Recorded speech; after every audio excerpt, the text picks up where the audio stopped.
श्री कृष्ण भगवान का इंद्रप्रस्थ पदाहरणा। श्री शुक्रदेव जी कहते हैं कि परीक्षित, भगवान श्री कृष्ण के वचन सुनकर महामति उद्धव जी ने देव ऋषि नारद, सभासद और भगवान श्री कृष्ण के मत पर विचार किया और फिर वे कहने लगे। उद्धव जी ने कहा, भगवान देव ऋषि नारद ने आपको यह सलाह दी है कि फुफेरे भाई पांडवों के राज सूर्य यज्ञ में सम्मिलित होकर उनकी सहायता करनी चाहिए।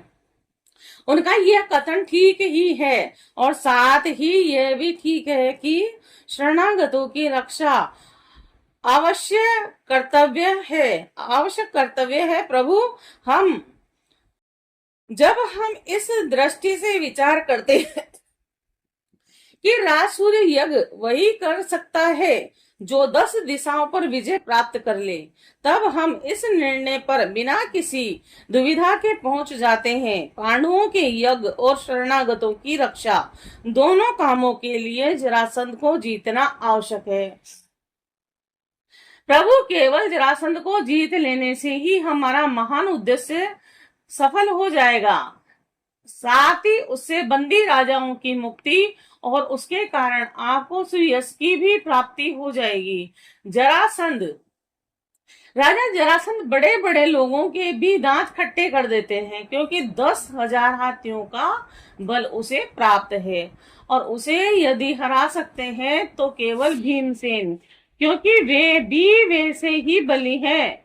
और उसे आमने सामने में युद्ध में एक वीर जीत ले और यही सबसे अच्छा है। सो अश्वरोहिणी सेना लेकर जब वह युद्ध के लिए खड़ा होगा और उस समय उसे जीतना आसान न होगा। और जरासंध बहुत बड़ा ब्राह्मण भक्त है और यदि ब्राह्मण भक्त उससे किसी बात की याचना करते हैं तो वह कभी कोरा जवाब नहीं देता और इसीलिए भीमसेन ब्राह्मणों के वेश में जाए और उससे युद्ध की भिक्षा मांगे। और भगवान, इसमें संदेह नहीं कि यदि आपकी उपस्थिति में भीमसेन और जरासंध का द्वंद्व युद्ध हो तो भीमसेन उसे मार डालेंगे।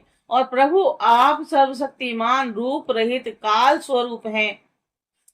विश्व की दृष्टि और प्रलय आप ही की शक्ति से होता है।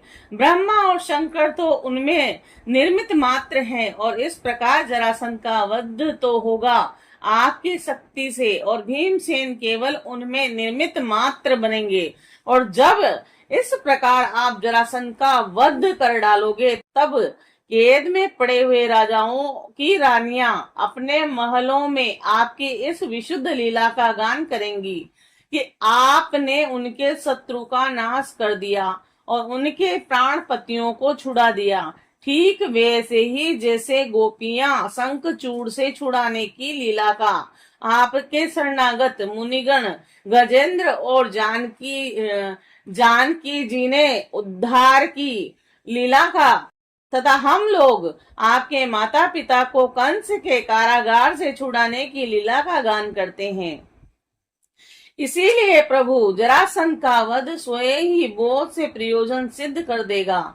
बंदी नरपतियों के पुण्य परिणाम से अथवा जरासंध के पाप परिणाम से सच्चिदानंद स्वरूप श्री कृष्ण आप भी तो इस समय राज सूर्य यज्ञ का होना ही पसंद करते हैं और इसीलिए पहले आप वहीं पधारिए। श्री शुक्रदेव जी कहते हैं कि परीक्षित, उद्धव जी की यह सलाह सब प्रकार से हितकर और निर्दोष थी। देव ऋषि नारद, यदुवंश के बड़े बुढ़े और स्वयं भगवान श्री कृष्ण ने भी उनकी बात का समर्थन किया। अब अंतर्यामी भगवान श्री कृष्ण ने वसुदेव आदि गुरुजनों से अनुमति लेकर दारुक, जैन आदि सेवकों को इंद्रप्रस्थ जाने की तैयारी करने के लिए आज्ञा दी और इसके बाद भगवान श्री कृष्ण ने यदुराज, उग्रसेन और बलराम जी से आज्ञा लेकर बाल बच्चों के साथ रानियों और उनके सब सामानों को आगे चला दिया और फिर दारुक के लाए हुए गरुड़ ध्वज रथ पर स्वयं सवार हुए। इसके बाद रथों, हाथियों और घुड़सवारों और पैदलों की बड़ी भारी सेना के साथ उन्होंने प्रस्थान किया। और उस समय मृदंग, नगाड़े, ढोल, शंख और नरसिंगों की ऊंची ध्वनियों से 10 दिशाएं गूंज उठी। सती शिरोमणि रुक्मणी जी आदि शस्त्रों श्री कृष्ण पत्नियां अपनी संतानों के साथ सुंदर सुंदर वस्त्र, आभूषण, चंदन, अनुराग आदि पुष्पों के हार आदि से सज धज कर डोलियों, रथों और सोने की बनी हुई पालकियों में चढ़कर अपने पति देव भगवान श्री कृष्ण के पीछे पीछे चली। पैदल सिपाही हाथों में ढाल तलवार लेकर उनकी रक्षा करते हुए चल रहे थे। और इसी प्रकार अनुचरों की स्त्रियां और वीरांगनाएं भली भांति श्रृंगार करके कस आदि की झोपड़ियों और भांति भांति के तंबुओं, कनातों, कंबलों और ओढ़ने बिछाने आदि की सामग्रियों को बेलों पर, भैंसों पर, गधों पर और खच्चरों पर लाद कर तथा स्वयं पालकी, ऊंट और छकड़ों और हथनियों पर सवार होकर चली। और जैसे मगरमच्छों और लहरों की उछल कूद से शुद्ध समुद्र की शोभा होती है, ठीक वैसे ही अत्यंत कोलाहल से परिपूर्ण फहराती हुई बड़ी बड़ी पताकाओं, छत्रों, चौरों और श्रेष्ठ अस्त्र शस्त्रों और वस्त्र आभूषणों से, मुकुटों, कवचों और दिन के समय उन पर पड़ती हुई सूर्य की किरणों से भगवान श्री कृष्ण की सेना अत्यंत शोभायमान हुई। देव ऋषि नारद जी भगवान श्री कृष्ण से सम्मानित होकर और उनके निश्चय को सुनकर बहुत प्रसन्न हुए। भगवान के दर्शन से उनका हृदय और समस्त इंद्रियां परमानंद में मग्न हो गई। और विदा होने के समय भगवान श्री कृष्ण ने उनका नाना प्रकार की सामग्रियों से पूजन किया। अब देव ऋषि नारद ने उन्हें मन ही मन प्रणाम किया और उनकी दिव्य मूर्ति को हृदय में धारण करके आकाश मार्ग से प्रस्थान किया। और उसके बाद भगवान श्री कृष्ण ने जरासंध के बंदी नरपतियों को, दूतों को और अपनी मधुर वाणी से आश्वासन देते हुए कहा, दूत तुम अपने राजाओं से जाकर कहना, डरो मत, तुम लोगों का कल्याण हो, मैं जरासंध को मरवा डालूंगा। भगवान की ऐसी आज्ञा पाकर वह दूत गिरिव्रज चला गया और नरपतियों को भगवान श्री कृष्ण का संदेश ज्यों का त्यों सुना दिया। वे राजा भी कारागार से छूटने के लिए शीघ्र से शीघ्र भगवान के शुभ दर्शन की बाट जोटने लगे। परीक्षित भगवान जब श्री कृष्ण अनर्थ सोवीर मरु कुरुक्षेत्र और उनके बीच में पड़ने वाले पर्वत, नदी, नगर, गांव, अहिरों की बस्तियां तथा खानों को पार करते हुए आगे बढ़ने लगे। भगवान मुकुंद मार्ग में दृश्यवती और सरस्वती नदी पार करके पांचाल और मत्स्य देशों में होते हुए इंद्रप्रस्थ जा पहुंचे। परीक्षित, भगवान श्री कृष्ण दर्शन अत्यंत दुर्लभ है। और जब अजात शत्रु महाराज युधिष्ठिर को यह समाचार मिला कि भगवान श्री कृष्ण पधार रहे हैं, तब उनका रोम रोम आनंद से खिल उठा और वे अपने आचार्यों और स्वजन संबंधियों के साथ भगवान की अगवानी करने के लिए नगर से बाहर आए। और मंगल गीत गाए जाने लगे, बाजे बजने लगे और बहुत से ब्राह्मण मिलकर ऊंचे स्वर में वेदों मंत्रों का उच्चारण करने लगे। और इस प्रकार वे आदर से हर्षित केश भगवान का स्वागत करने के लिए चले, जैसे इंद्रियां मुख्य प्राण से मिलने जा रही हो। भगवान श्री कृष्ण को देखकर राजा युधिष्ठिर हृदय स्नेह रहित रेख से गदगद हो गया। उन्हें बहुत दिनों पर अपने प्रीतम भगवान श्री कृष्ण को देखने का सौभाग्य प्राप्त हुआ, अतः वह उन्हें बार बार अपने हृदय से लगाने लगे। भगवान श्री कृष्ण का श्री विग्रह भगवती लक्ष्मी जी का पवित्र एकमात्र निवास स्थान है। राजा युधिष्ठिर अपनी दोनों भुजाओं से उनका आलिंगन करके समस्त पाप तापों से छुटकारा पा गए। वे सर्वतोभावेन परमानंद के समुद्र में मग्न हो गए। नेत्रों से आंसू छलक आए, अंग अंग पुलकित हो गया और उन्हें इस विश्व पर जन्म के ब्रह्म का तनिक भी स्मरण न रहा। तदंतर भीमसेन ने मुस्कुराकर अपने ममेरे भाई श्री कृष्ण का आलिंगन किया और इससे उन्हें बड़ा आनंद मिला। उस समय उनके हृदय में इतना प्रेम उमड़ा कि उन्हें ब्रह्मा विस्मृति सी हो गई। और नकुल, सहदेव और अर्जुन ने भी अपने परम प्रियतम और हितैषी भगवान श्री कृष्ण का बड़े आनंद से आलिंगन प्राप्त किया। उस समय उनके नेत्रों में आंसू की बाढ़ सी आ गई थी। अर्जुन ने पुनः भगवान श्री कृष्ण का आलिंगन किया और नकुल और सहदेव ने अभिवादन किया, और स्वयं भगवान श्री कृष्ण ने ब्राह्मणों और कुरुवंशी वृद्धों और यथा योग्य को नमस्कार किया।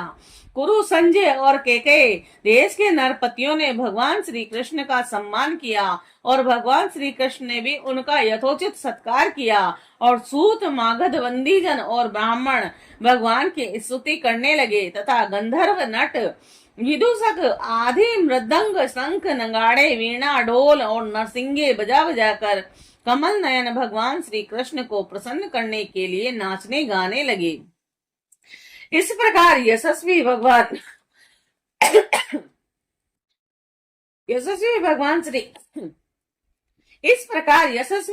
श्री कृष्ण ने अपने स्वद सहजनों के साथ सब प्रकार से सुसज्जित इंद्रप्रस्थ नगरी में प्रवेश किया।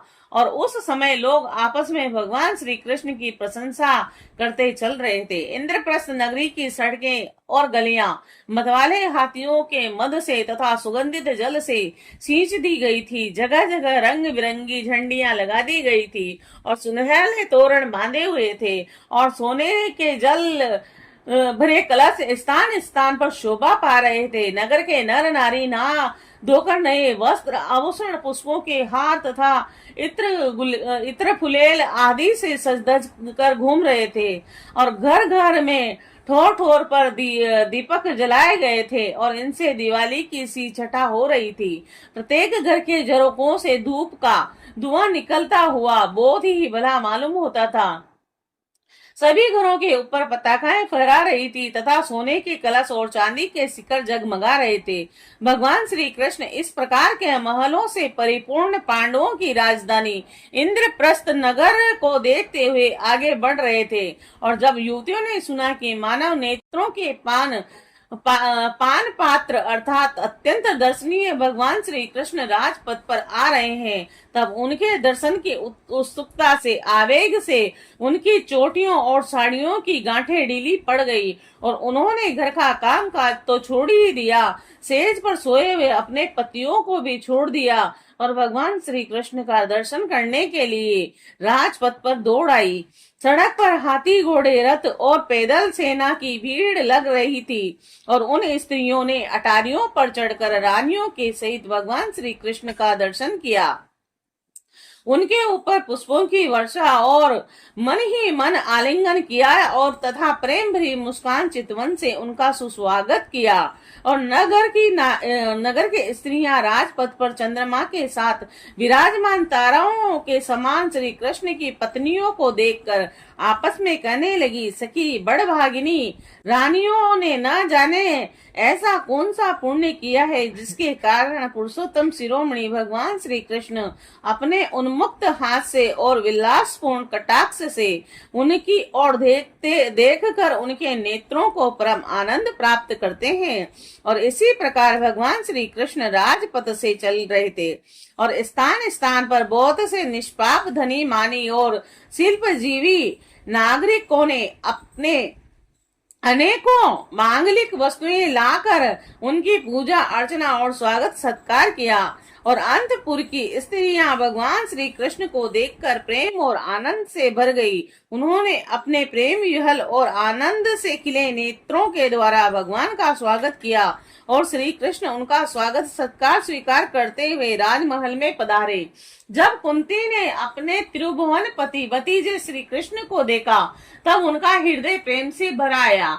वे पलंग से उठकर अपनी पुत्र वधु द्रौपदी के साथ आगे गई और भगवान श्री कृष्ण को हृदय से लगा लिया और देवेश्वर भगवान श्री कृष्ण को राजमहल के अंदर लाकर युधिष्ठिर आदर भाव से और आनंद के उद्वेग से आत्म विभूषित हो गए। और उन्हें इस बात की भी सुधि न रही कि किस क्रम से भगवान की पूजा करनी चाहिए। और भगवान कृष्ण ने अपनी भुआ कुंती और गुरुजनों की पत्नियों का अभिवादन किया और उनकी बहन सुभद्रा द्रौपदी ने भगवान को नमस्कार किया और अपनी सास कुंती की प्रेरणा से द्रौपदी ने वस्त्र आभूषण माला आदि के द्वारा रुक्मणी सत्यभामा भद्रा जामवंती कालिंदनी और मित्रविंदा लक्ष्मणा परम साध्वी सत्या और भगवान श्री कृष्ण की इन पटरानियों का तथा वहां आई हुई श्री कृष्ण की अन्याय रानियों का यथोचित सत्कार किया और धर्मराज युधिष्ठिर ने भगवान श्री कृष्ण को उनकी सेना सेवक मंत्री और पत्नियों के साथ ऐसे स्थान में ठहराया जहां उन्हें नृत्य नई नई सुख की सामग्रियां प्राप्त हो। अर्जुन के साथ रहकर भगवान श्री कृष्ण ने खांडव वन का दाह करवाकर अग्नि को तृप्त किया था और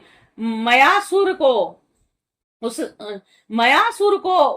बचाया था। परीक्षित, उस मयासुर ने ही धर्मराज युधिष्ठिर के लिए भगवान की आज्ञा से एक दिव्य सभा तैयार कर दी और भगवान श्री कृष्ण राजा युधिष्ठिर को आनंदित करने के लिए कई महीनों तक इंद्रप्रस्थ में ही रहे और वह समय समय पर अर्जुन के साथ रथ पर सवार होकर विहार करने के लिए इधर उधर चले जाया करते थे और उस समय बड़े बड़े वीर सैनिक भी उनकी सेवा के लिए साथ जाया करते थे।